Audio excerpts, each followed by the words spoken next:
I was born in California, and then my mom divorced my dad, and she got remarried a couple years later. We moved to Manhattan Beach for a couple years, and then right about the time when I was about to turn 5, my dad got transferred to Cleveland. He was working for TRW, and then we lived in this small town outside of Cleveland called Chagrin Falls. Then my dad got transferred back to LA, and we lived in Huntington Beach, and that's where I went to high school. Probably the first band that really grabbed me was the Beatles. My father, he was a huge music fan. He turned me on to the Doors, he turned me on to Merle Haggard, he turned me on to the Beatles, and I mean, his record collection was amazing.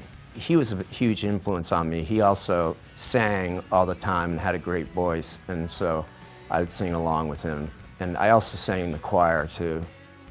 I was always in the choir, even in high school, when it wasn't cool to be in the choir. Well, I mean, I started out when I was probably 12 or 13, just, playing guitar, the organ, the obligatory family Hammond we had in our living room. That kind of turned into being in bands, and so I was in my first band when I was like 16, just played guitar. We needed to practice, we needed to rehearse, so I was always the guy that was just sort of kind of drawn to the gear, and I'd always just picked up the PA gear, the mixing board and the PA system. We had an old Yamaha console. Don't remember the model number. It was giant.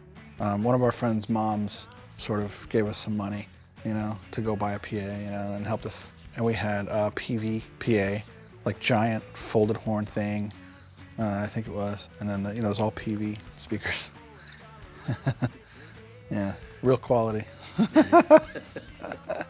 When I was 16, I formed my first band with my friends in high school, my best friend on guitar, and we rehearsed in my garage. My parents allowed us to, and we set up our equipment and just started writing songs. In the garage, it was a 60s Shure PA with those tall columns, and it had like six channels. We weren't a cover band, we were an original band. And we started out playing like house parties, and then I started booking us shows at clubs. We all had to get fake IDs so we could play the clubs. Played like at the Golden Bear and a bunch of really cool clubs, Concert Factory. Booked us also shows up in LA, like at Madame Wong's. I think like a lot of guys probably started out with doing live sound, that's how I started out, doing live sound for my bands. And then that evolved into, recording.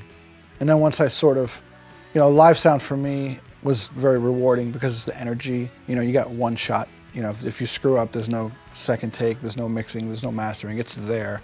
Everyone that's there hears it, so there's a little pressure involved, which I always kind of thrived on,